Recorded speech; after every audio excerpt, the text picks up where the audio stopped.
সাল্লাল্লাহু আলাইহি ওয়াসাল্লামকে কাফেররা পাগল বলেছিল। আল্লাহ রাব্বুল আলামিন সূরা তাকবীরে 22 নম্বর আয়াতে প্রতিবাদ করে জবাব দিয়েছেন। ওরা নবীজিকে কবি বলতে চেয়েছে, ওহীকে কবিতা মালা বলতে চেয়েছে। আল্লাহ রাব্বুল আলামিন 41 নম্বর আয়াতে সূরা হাক্কায় প্রতিবাদ করে জবাব দিয়েছেন। ওরা মুহাম্মদুর রাসূলুল্লাহ সাল্লাল্লাহু আলাইহি ওয়াসাল্লামকে বলতে চেয়েছে গণক। আল্লাহ রাব্বুল আলামিন 42 নম্বর আয়াতে সূরা হাক্কায় জবাব দিয়েছেন। ওরা মুহাম্মদুর রাসূলুল্লাহ সাল্লাল্লাহু আলাইহি ওয়াসাল্লামকে পাগল বলতে চেয়েছে। আল্লাহ রাব্বুল আলামিন সূরা তাকবীরে 22 নম্বর আয়াতে প্রতিবাদ করে জবাব দিয়েছেন। ওরা মুহাম্মদ সাল্লাল্লাহু আলাইহি ওয়াসাল্লামকে বিভ্রান্ত বিপদগামী বলতে চেয়েছে। আল্লাহ তাআলা 2, 3, 4 আয়াতগুলোতে প্রতিবাদ করে জবাব দিয়েছেন সূরা নাজমে। অতএব এখান থেকে শিক্ষা হলো, কিয়ামত পর্যন্ত যারা তার হাবিবকে, আল্লাহ রাসূলকে, আমাদের কলিজার টুকরা নবীকে গালি দিবে, তাদের বিরুদ্ধে মুসলমানের ঈমানি দায়িত্ব, ঈমানি দায়িত্ব, ঈমান।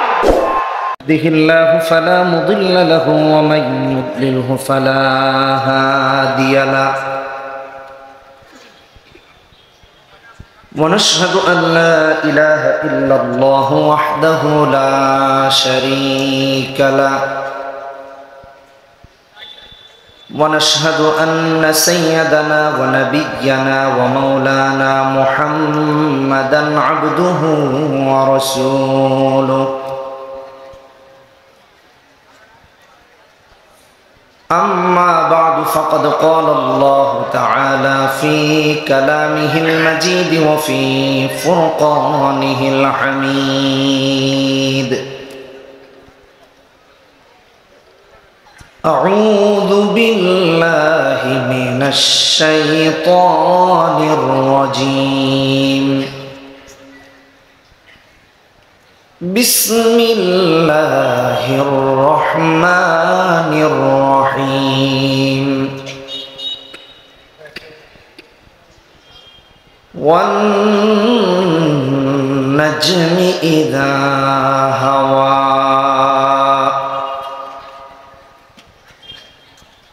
ما ضل صاحبكم وما غوى وما ينطق عن الهوى إن هو إلا وحي يوحى علمه شديد القوى ذو مرة فاستوى وهو بالأفق الأعلى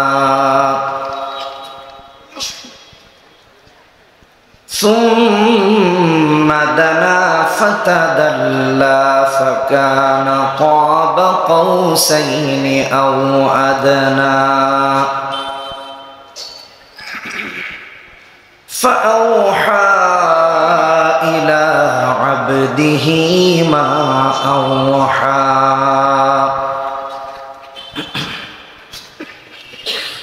وقال تعالى في شأن حبيبه إن الله وملائكته يصلون على النبي يا أيها الذين آمنوا صلوا عليه وسلموا تسليما সবাই নামাজের দুরূদ পড়ি মুহাব্বতের সাথে। আল্লাহুম্মা সাল্লি আলা মুহাম্মাদ ওয়া আলা আলি মুহাম্মাদ কামা সাল্লাইতা আলা ইব্রাহিম ওয়া আলা আলি ইব্রাহিম ইন্নাকা হামিদুম মাজিদ। আল্লাহুম্মা বারিক আলা মুহাম্মাদ ওয়া আলা আলি মুহাম্মাদ كما باركت على إبراهيم وعلى آل إبراهيم إنك حميد مجيد। ইত্তেফাক উলামা জামালপুর জেলা শাখার উদ্যোগে আয়োজিত আজকের এই সিরাতুন নবী সাল্লাল্লাহু আলাইহি ওয়াসাল্লাম মহাসম্মেলনের সম্মানিত সভাপতি বৃহত্তর ময়মনসিংহের সিংহপুরুষ অত্যন্ত শ্রদ্ধাভাজন আলেমে দ্বীন আল্লামা খালেদ সাইফুল্লাহ সাদি হাফিজাহুল্লাহ, উপস্থিত অন্যান্য ওলামায়ে কেরাম, পিতৃতুল্য বাবারা, যুবক বন্ধুরা, পর্দার আড়ালে অবস্থানরত মায়েরা, বোনেরা, শুভেচ্ছা জানিয়ে শুকর আদায় করছি মহান মালিকের দরবারে, যিনি আমাদেরকে ভালোবেসে প্রচণ্ড বৈরী আবহাওয়াতেও বৃষ্টি, ঝড় সব উপেক্ষা করে এখানে বসার তৌফিক দিয়েছেন। এজন্য বলি আলহামদুলিল্লাহ। মুরব্বী ওলামায়ে কেরাম দীর্ঘ সময় কথা বলেছেন। হযরতুল আল্লামা খালেদ সাইফুল্লাহ আইয়ুবী হাফিজুহুল্লাহ কথা বলেছেন, আরও ওলামায়ে কেরাম কথা বলেছেন, এবং অসংখ্য বড় বড় আলেমরা এখানে উপস্থিত, যাদের জুতাটা টানারও যোগ্যতা আমার নাই, কিন্তু বড়দের নির্দেশে এবং প্রোগ্রামের সিস্টেম অনুযায়ী আমাকে এখানে বসতে হয়েছে। সবাই দোয়া করলে আল্লাহ যদি মুখ দিয়ে দু চারটা কথা বের করেন, তাহলে হয়তো বা আমাদের জন্য উপকার হতে পারে, আল্লাহ যদি তৌফিক দান করেন। কুরআনুল কারীমের একটি সূরা প্রায় 10টি আয়াত সম্ভবত তিলাওয়াত করেছি। আগে আমরা সূরাটির সাথে পরিচয় হব। আজকে টোটাল যতক্ষণ আল্লাহ তৌফিক দেন আলোচনার, এর সাথে পরিচিত হব, তাহলে মনে থাকবে, বুঝতে সহজ হবে। কোরআনে পারা আছে কতগুলো? 30টি। এই 30টি পারার মাঝে এই সূরাটি 27তম পারায় এবং হিফজুল কোরআনের 5 নম্বর পৃষ্ঠায়। এটা প্রথম পরিচয়। দ্বিতীয় পরিচয় হলো কোরআনের 114টি সূরার মাঝে এই সূরাটা 53তম সূরা, 5-3 53তম সূরা। তৃতীয় পরিচয় হলো কুরআনুল কারীমের সমস্ত সূরাগুলো দুই ভাগে বিভক্ত, মাক্কি অথবা মাদানী। এই সূরাটা মাক্কি। মাক্কি মাদানীর বিশাল আলোচনা, এটা আলেমরা ভালো জানেন, আর আলেমদের নিয়ে ওয়াজ করার মতো দুঃসাহস আমার নাই। সংক্ষেপে বুঝে নেন, মাক্কি, মক্কায় নাজিল হয়েছে, এটুকু বুঝলেই হবে। 4 নম্বর এই সূরার পরিচিতি হচ্ছে কুরআনুল কারীমের প্রতিটি সূরার এক বা একাধিক আয়াত থাকে। এটা বোঝার জন্য বলতেছি, কম বেশি আর কি। এক আয়াত তো আর কোনো সূরা নাই, বোঝার জন্য বললাম আর কি। কম বেশি আয়াত আছে। এই সূরাতে আয়াত আছে 62টি। 5 নম্বর পরিচয় হলো কুরআনুল কারীমের প্রতিটি সূরার এক বা একাধিক নাম আছে। এই সূরার নাম হলো সূরাতুন নাজম, নুন জিম মিম। 6 নম্বর পরিচয় হলো কোরআনের সূরাতে কখনো নাম আছে, কখনো থাকে না। যেমন সূরা ইখলাস, কুল হুয়াল্লাহ থেকে শেষ পর্যন্ত খুঁজলে কোথাও ইখলাস শব্দটা পাবেন না। সূরার নাম ফাতিহা, অথবা আরো নাম আছে, 55টির অধিক নাম আছে সূরা ফাতিহার। কিন্তু আলহামদু থেকে আমিন পর্যন্ত কোথাও ফাতিহা নাই। আবার অনেক সূরা নাম আছে, যেমন সূরা নাস, সূরা শুরুতেই আছে কুল আউযু বিরাব্বিন নাস, কুল আউযু বিরাব্বিল ফালাক, সূরার নাম ফালাক। এই সূরার নাম সূরার শুরুতেই প্রথম আয়াতে ওয়াও, যেটি আল্লাহ কসমের জন্য ব্যবহার করেছেন, তারপরেই প্রথম শব্দে আছে ওয়ান নাজমি।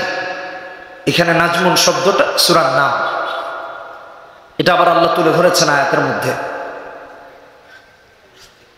7 নম্বর পরিচয় হলো কোরআনের সিজদার আয়াতগুলোর মধ্যে এই সূরাতেই আল্লাহ 62তম আয়াতে প্রথম সিজদার আয়াত নাজিল করেছেন। আরো পরিচয় আছে, দিতে গেলে আরো লম্বা হবে, এগুলো গুরুত্বপূর্ণ, তাই যতটুকু সংক্ষেপে পারা যায় বলেছি। পরিচয়ের দ্বিতীয় আরেকটা স্টেপে যদি আমরা যাই, দেখেন সূরার শুরুতে আল্লাহ কসম করেছেন। ভাইরা আমার, কসম করতে হয় বক্তা তার বক্তব্যকে বিশ্বাসযোগ্য করে তোলার জন্য, অথবা গুরুত্বপূর্ণ এটা বোঝানোর জন্য। ধরে নিন আসরের আগে টাঙ্গাইলে বায়ান করে মাগরিবের পর এখানে এসে স্টেজে উঠছি, এটা বিশ্বাস করবেন? কথার কথা, মাঝখানে নামাজও পড়ছি। অনেকে ভাববে এটা কিভাবে সম্ভব। এখন যিনি বক্তা, যিনি বলছেন এই কথা, তিনি যদি বলেন আল্লাহর কসম, তাইলে এই সন্দেহটা দূর হয়ে যায়, কথাটা বিশ্বাসযোগ্য হয়ে ওঠে। এই কথা এই জন্য বললাম যে কসম করা হয় কথাটাকে বিশ্বাসযোগ্য করে তোলার জন্য, এবং কথা গুরুত্বপূর্ণ এটা বোঝানোর জন্য। কথার মাঝে যে সন্দেহ আছে এটাকে শেষ করে দিয়ে, সন্দেহাতীত কথা বা কথামালা এটা বোঝানোর জন্য এজন্য কসম করা হয়। হ্যাঁ, আল্লাহ তাআলা এই জন্যই কসম করেছেন। ভালো করে বুঝেন কথাগুলো, তাইলে পরের কথা বুঝতে সহজ হবে। আল্লাহ তাআলা এই কথা গুরুত্বপূর্ণ, এই কথা বিশ্বাসযোগ্য, এই কথায় কোনো সন্দেহ নাই, এটা বোঝানোর জন্য কসম করেছেন। আসেন, এখানে একটা আপনার আমার দৃষ্টিতে একটা কেমন যেন একটা বিষয় ফুটে উঠেছে যে কসম করতে হয় আমরা জানি আল্লাহর নামে, আল্লাহ ছাড়া গায়রুল্লাহর নামে কসম করা হারাম এবং এটা শিরক, হাদিসেও আসছে। কিন্তু এখানে আল্লাহ কসম করলেন নাজমি ইদা হাওয়া, মানে তারকা যখন অস্তমিত হয় এই সময়ের কসম করেছেন। অথচ আমরা জানি কসম করতে হয় আল্লাহর নামে, এখানে আল্লাহ করলেন তার মাখলুকের নামে। ব্যাপারটা কেমন? হ্যাঁ, এটা আল্লাহর ব্যাপারে প্রযোজ্য, আমাদের না। আমরা কসম করব কার নামে? না বউর মাথা ছুঁয়ে? আমাদের সমাজে তো চলে কেউ বউর মাথা ধরে কসম করলাম, বাচ্চাটা ধরে মনে করলে যে আরো শক্ত কসম। বুঝেন না কথা? এগুলো করা যাবে না। কসম করতে হয় কার নামে? কার নামে? মনে থাকবে তো ইনশাআল্লাহ? নাকি উল্টো পাল্টা কসম করবেন? আর কইলেন না, এটা আলোচনা প্রসঙ্গে আসতো তাই বললাম। আরেকটা বিষয় হলো আল্লাহ কেন কসম তারকার অস্তমিত হওয়ার সাথে করলেন, এটা ভালো করে বুঝেন। এর আলোচনা এটা মহাসমুদ্র। এখানে যারা মেডিকেল সায়েন্স নিয়ে পড়েছেন, জেনারেল লাইনের স্টুডেন্টস আছেন, বা যারা আছেন আরো পড়েছেন, অথবা যারা আমি বলার পরে গুগলে সার্চ দিয়ে পড়বেন, ইউটিউবে সার্চ দিয়ে একটু শিখবেন, তাদের জন্য বলতেছি এই তারকারাজি যা আছে আকাশে, আল্লাহ যে এটা অস্তমিত হওয়ার কসম করলেন, এটা মহাকাশ নিয়ে যত কিছু আছে আপনি যদি গবেষণা করেন অস্থির হয়ে পড়বেন। এত কিছু, এত কিছু। এই যে আমরা সৌরজগতে বাস করি, ধরেন সূর্য, তার 8টি গ্রহ নিয়ে আছে, তার মাঝে একটা হলো পৃথিবী। পৃথিবী থেকে 13 লক্ষ গুণ বড় হলো সূর্য। সূর্যটা আবার একটা তারকা। কি সূর্যটা? কি তারকা? 13 লক্ষ গুণ বড়। এই মহাকাশে সূর্যের চেয়ে হাজার হাজার কোটি গুণ অসংখ্য বড় তারকা আছে, যেটা আপনি আর আমি এখনো খুঁজেই পাইনি। বিজ্ঞানীরা স্বল্পমাত্র ফোটা হয় কিনা আল্লাহ জানে। এই আল্লাহর এই সৃষ্টির অঢে সমুদ্র থেকে সামান্যতম আমরা কিছুটা জেনেছি, যেগুলো আমাদের সায়েন্সে ইত্যাদিতে পড়ানো হয়। ভালো করে বুঝেন, আল্লাহ সেই তারকার অস্তমিত হওয়ার কসম করলেন। সারা পৃথিবী চাইলে একটা তারকা বানাতে পারবে? বুঝলেন কথাটা? তাইলে এর বিশালতা বেশি। কেন আল্লাহ কসম করলেন তার মাখলুকের? আল্লাহ কোরআনে আরো কসম করেছেন। যেমন এখানে আল্লাহ নাজমি তারকার কসম করলেন, তার অস্তমিত হওয়ার। আল্লাহ কোরআনে ওয়াদ-দুহা কসম করেছেন, ওয়াল-লাইলি ইযা সাজা কসম করেছেন, ওয়াশ-শামসি ওয়া দুহাহা কসম করেছেন, ওয়াত-তিনি ওয়াজ-যাইতুন কসম করেছেন, ওয়াস-সামাই যাতিল বুরুজ কসম করেছেন। এগুলো অনেক মাখলুকের আল্লাহ কসম করেছেন। তাহলে আল্লাহ কেন মাখলুকের কসম করলেন? আসেন, এই কথাটা বোঝার আগে একটা উদাহরণ দিই। আমরা যখন কোনো প্রোডাক্ট কিনি, ধরেন এই যে অনেকগুলো ক্যামেরা, এখানে অনেক ক্যামেরা দেখতে পাচ্ছি, আপনারা হাজার হাজার মানুষ দেখতে পাচ্ছেন, অনেক ক্যামেরা। একটা ক্যামেরা ধরুন চায়না বানিয়েছে। কে বানিয়েছে? চায়না। ভাববে আল্লাহ জানে বাড়িতে নিয়ে ছবি তোলার আগেই নষ্ট হয় কিনা, ভাবসা কেন? চায়না বানিয়েছে, বিকজ মেড ইন চায়না। আরেকটা ক্যামেরা জাপান বানিয়েছে। ভাববে না এটা মোটামুটি লাইফ চলে যেতে পারে। কি ব্রেন এটা আসে না যে জাপানের জিনিসটার স্থায়িত্ব বেশি হবে আর চায়নারটা? বোঝার জন্য, কারণ এর আড়ালে কে, এটা কে মেক করেছে, কে বানিয়েছে, এর কারণে আমাদের ব্রেনই ঘুরে এটা স্থায়িত্বের ব্যাপারে কতটা সক্ষম মাথায় আসে। জিনিসটা প্রোডাক্টটা দুর্বল না এটা শক্ত মজবুত না নরমাল, এটা দেখেন মাথায় আসে। তাহলে এই তারকা যিনি বানিয়েছেন, যে একটা তারা বানানোর মতো পৃথিবীতে কারো না ক্ষমতা আছে, না ছিল, না কিয়ামত পর্যন্ত থাকবে, আল্লাহ ওই তারকার অস্তমিত হওয়ার কসম করে বুঝাইলেন যে আল্লাহ এটা বানিয়েছেন, সেই আল্লাহর সৃষ্টির বিশালতা যদি এত ব্যাপক হয়, তাহলে আল্লাহর ক্ষমতা কত বেশি একটু চিন্তা করো। সুবহানাল্লাহ। আল্লাহর সাথে কোনো উদাহরণ যায় না, আর এটা দেওয়ার জন্য উদাহরণ বোঝাইনি, এটা বোঝাইলাম এটা যে এই বিশাল বিশাল তারকারাজি, মহাকাশ, মহাশূন্য, চাঁদ, সূর্য, গ্রহ, নক্ষত্র যিনি বানিয়েছেন, সে আল্লাহর শক্তি কত বেশি একটু চিন্তা করে দেখেন। আল্লাহ বলেন, আমি আমার সৃষ্টির কসম করে বুঝাইছি যে তুমি সৃষ্টি নিয়ে গবেষণা করো, তাহলে বুঝবা আমি আল্লাহর ক্ষমতা কত বেশি। সুবহানাল্লাহ। এই জন্য আমি আমার সৃষ্টির কসম করেছি, আর তুমি স্রষ্টার নামে কসম করবা, অন্য কারো কসম করা জায়েজ নেই। আশা করি মোটামুটি বুঝেছেন, বাজেটটুক বুঝছি।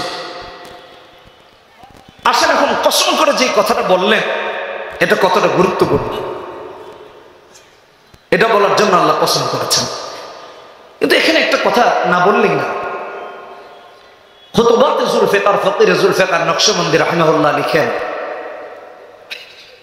সাহাবীরা, গ্রাম্য সাহাবী যারা আছেন বা সরল মনা, তারা এসে রাসূলের কাছে কান্নায় ভেঙে পড়তেন আল্লাহ যখন কসমের আয়াত নাজিল করতেন।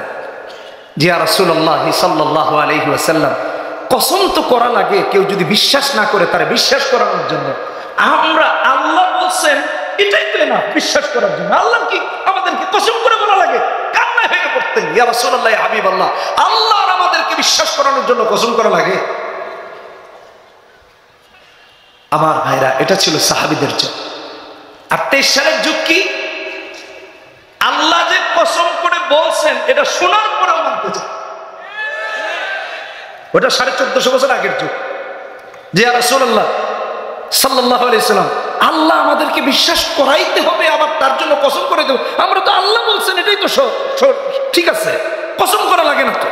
এই জন্য কেঁদে কেঁদে রাসূলের কাছে এসে তাদের আবেগ প্রকাশ করতেন। আর আমরা কোরআন তো জানি না, যদি জানিও যে আল্লাহ কসম করে গুরুত্ব দিয়ে বলছেন, সেটা মানিও।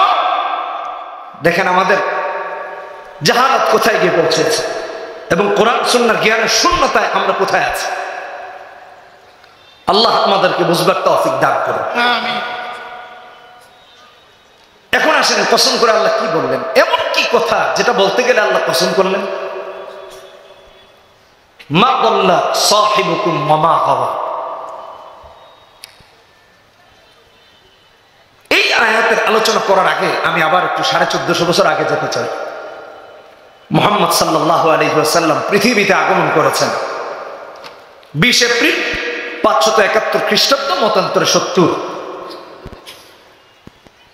8, 9 অথবা 12 রবিউল আউয়াল পৃথিবীতে আগমন করেছেন। সব থেকে মশহুর আরবের স্কলারদের কাছে 9 রবিউল আউয়াল পৃথিবীতে নবীজি আগমন করেছেন। তারপর বিশুদ্ধতম আরেকটি মত 8, তারপর 12। কিন্তু আমাদের দেশে খালি 12 নিয়েই মাতামাতি। 8 আর 9 যে রাসূলের জন্মদিন, এটা জানেই না।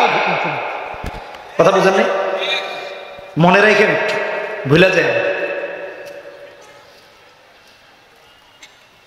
পৃথিবীতে আসলেন এতিম হয়ে, মাতৃগর্ভে থাকাকালীনই বাবাকে হারিয়েছেন।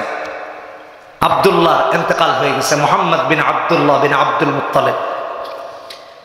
বাবার ইন্তেকাল হয়ে গেল, নবীজি পৃথিবীতে এসেছেন, মা জীবিত আছেন। বাবার অনুপস্থিতিতে প্রথম অভিভাবক হলেন দাদা আব্দুল মুত্তালিব, তিনিও মারা গেলেন। তখন অভিভাবক হয়েছেন চাচা আবু তালেব। আচ্ছা আসেন, এখানে আরেক কথা না বললেই না। 6 বছর বয়সে মাও মারা গেছে। বাবা হারা মা হারা মুহাম্মদ সাল্লাল্লাহু আলাইহি ওয়াসাল্লাম যখন মক্কার অলিতে গলিতে, রাস্তায়, রাজপথে, যেখানে সেখানে যাকে পেয়েছেন, যেভাবে পেয়েছেন, লা ইলাহা ইল্লাল্লাহর দাওয়াত দিয়েছেন। ভালো করে বুঝেন, সবার চোখের কাটা হয়ে গেল। এতদিন যাকে সবাই আল আমিন বলেছে, এখন তাকে পাগল বলা শুরু করছে, এখন তাকে বিভ্রান্ত বলা শুরু করছে, এখন তাকে বিপদগামী বলা শুরু করছে, এখন তাকে কবি বলতে চাচ্ছে, তার কথামালাকে কবিতা বলে চালিয়ে দিতে চাচ্ছে, এখন তাকে গণক বলছে, কেউ বা বলছে জাদুঘর ছাড়া এটা আর কেউ নেই, মুহাম্মদ নবী হতে পারে না, নাউজুবিল্লাহ। এই বক্তব্য তার। এখান থেকে কথা বললে অনেক লম্বা হয়ে যাবে, এদিকে আর না গিয়ে আমি মূল আলোচনার দিকে আগে। দাদা যখন ইন্তেকাল করলেন তখন আবু তালেব হয়েছেন অভিভাবক, চাচা। মৃত্যু পর্যন্ত একটা সেকেন্ডের জন্য ইসলাম গ্রহণ করেন নাই, অথচ প্রতিটা মুহূর্তে রাসূলকে সঙ্গ দিয়ে গেছেন, ইসলামের হেল্প করে গিয়েছেন, সহযোগিতা করে গেছেন। একজন কাফের হয়ে ইসলামের সহযোগিতা করেছেন। আর এখন আমাদের ঘরে ঘরে এমন অসংখ্য ছেলে মেয়েরা আছে, অসংখ্য বাবারা মায়েরা আছে, যারা মুসলমান দাবি করার পরেও ইসলামের বিরোধিতা করে, ইসলামের ক্ষতি করে। এমন অসংখ্য মুনাফিকের থেকে একজন আবু তালেব ইসলামের জন্য বেশি শক্তিশালী ছিলেন। এটা আপনারা ইতিহাস তালাশ করলে খুঁজে পাবেন।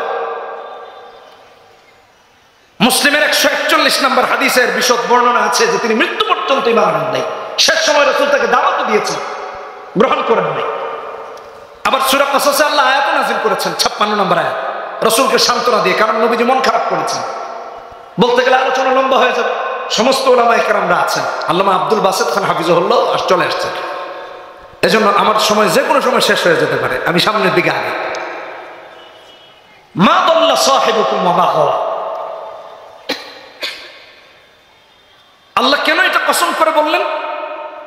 কেন আল্লাহ এত গুরুত্ব দিয়ে বললেন? নবীজির কালেমার দাঁত দেখে আমরা পাগল হয়ে গেছি।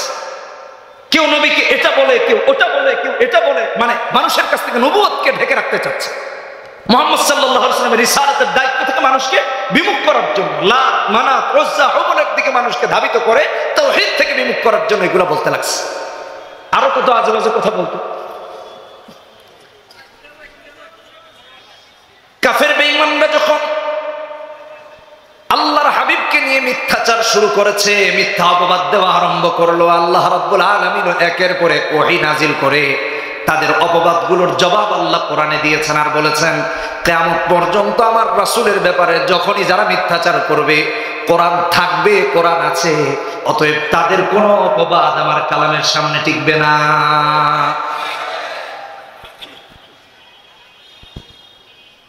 ওরা বলল নবীকে পাগল। মুহাম্মাদুর রাসূলুল্লাহকে যখন তারা পাগল বলেছে, আল্লাহ কোরআনে আয়াত নাজিল করে দিয়েছেন। সূরা তাকবীর 22 নম্বর আয়াতে আল্লাহ বলেন, ওয়া মা সাহিবুকুম বিমাজনুন। পাগল বলেছে, আল্লাহ প্রতিবাদ করেছেন, বলছে তাহলে এটা কবিতা মালা ছাড়া কিছু না, এগুলো কবির কথা। আর মুহাম্মদ সাল্লাল্লাহু আলাইহি ওয়াসাল্লামকে কবি বানাতে গেছে। আমার আল্লাহ দ্ব্যর্থহীন ভাষায় এর প্রতিবাদ করেছেন আর বলে দিয়েছেন সূরা হাক্কা 41 নম্বর আয়াতে বলতে গিয়ে বলেন, ওয়া মা হুয়া বিকাউলি শাইর কলিলাম মা তুমিনুন। পাগল বলেই ক্ষান্ত হয়নি, কবিতা মালা বলে ক্ষান্ত হয়নি, বা রাসূলকে কবি বানাতে চেয়েও ক্ষান্ত হয়নি, জাদুঘর বলেও ক্ষান্ত হয়নি। এক পর্যায়ে বলল তিনি গণক ছাড়া আর কেউ না। আল্লাহ তারও জবাব 42 নম্বর আয়াতে সূরা হাক্কায় দিতে গিয়ে বলেন, ওয়া মা হুয়া বিকাউলি কাহিন কলিলাম মা তাযাক্কারুন তানজিলুম মির রাব্বিল আলামিন। এর সব জবাব আল্লাহ আরশ থেকে পৃথিবীবাসীর কাছে পৌঁছায় দিয়েছেন যে আমার হাবিবকে যা তা বলবো আর আমি আল্লাহ চুপ থাকবো, তা হয় না। সবগুলোর জবাব দিয়েছেন। শুধু পাগল বলেনি, শুধু জাদুঘর বলেনি, শুধু কবি বলেনি বা কবিতা মালা বলে চালিয়ে দিতে চায়নি, শুধু গণক বলেনি, এটাও বলেছে তিনি বিভ্রান্ত বিপদগামী। আল্লাহ তার জবাব দিতে গিয়ে বলেন, মা দাল্লা সাহিবুকুম ওয়া মা গাওয়া ওয়া মা ইয়ানতিকু আনিল হাওয়া ইন হুয়া ইল্লা ওয়াহয়ুন ইউহা। এর সবগুলো জবাব আল্লাহ দিয়েছেন। এখানে আমাদের জন্য একটা শিক্ষা আছে। যারা এই বক্তব্যের পর দ্বিমত পোষণ করবেন তারা একটু ভালো করে শোনেন, আগেই বলে যাচ্ছে। 90% মুসলমানের দেশে, আলেম ওলামাদের দেশে যখনই যে কেউ রাসূলকে গালি দিয়েছে, আলেমরা রাস্তায় যাবে প্রতিবাদ করেছেন। ঠিক কিনা বেঠিক করে বলেন? একটা গোষ্ঠী বলে হুজুরদের খায়া নিয়ে কাম নাই, কে কারে নবীরে গালি দিছে তাতে কি? নাউযুবিল্লাহ। ভালো করে বুঝেন, মুহাম্মদ সাল্লাল্লাহু আলাইহি ওয়াসাল্লামকে কাফেররা পাগল বলেছিল। আল্লাহ রাব্বুল আলামিন সূরা তাকবীরে 22 নম্বর আয়াতে প্রতিবাদ করে জবাব দিয়েছেন। ওরা নবীজিকে কবি বলতে চেয়েছে, ওহীকে কবিতা মানা বলতে চেয়েছে। আল্লাহ রাব্বুল আলামিন 41 নম্বর আয়াতে সূরা হাক্কায় প্রতিবাদ করে জবাব দিয়েছেন। ওরা মুহাম্মদুর রাসূলুল্লাহ সাল্লাল্লাহু আলাইহি ওয়াসাল্লামকে বলতে চেয়েছে গণক। আল্লাহ রাব্বুল আলামিন 42 নম্বর আয়াতে সূরা হাক্কায় জবাব দিয়েছেন। ওরা মুহাম্মদুর রাসূলুল্লাহ সাল্লাল্লাহু আলাইহি ওয়াসাল্লামকে পাগল বলতে চেয়েছে। আল্লাহ রাব্বুল আলামিন সূরা তাকবীরে 22 নম্বর আয়াতে প্রতিবাদ করে জবাব দিয়েছেন। ওরা মুহাম্মদ সাল্লাল্লাহু আলাইহি ওয়াসাল্লামকে বিভ্রান্ত বিপদগামী বলতে চেয়েছে।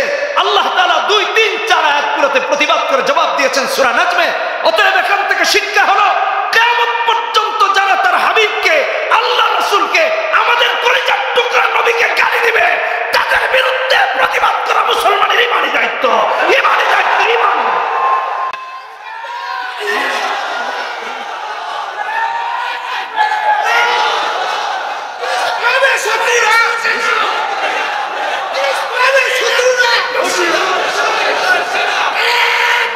আমার ভাইরা, আজকে গোটা পৃথিবীতে মুসলমানদেরকে সন্ত্রাস আখ্যা দিয়ে নির্যাতন করা হচ্ছে।